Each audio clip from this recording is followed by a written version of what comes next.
बघा, परत अफवा वगैरे काही पसरवायच्या नाहीयेत.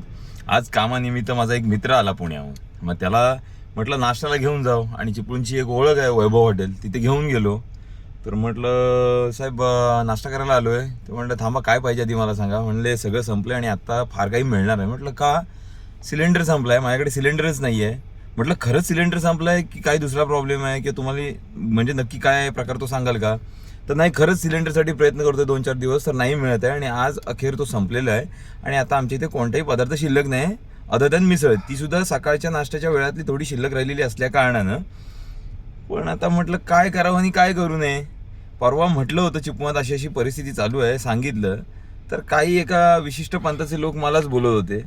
असं नाहीये, खरी परिस्थिती काय आहे ते सांगतोय.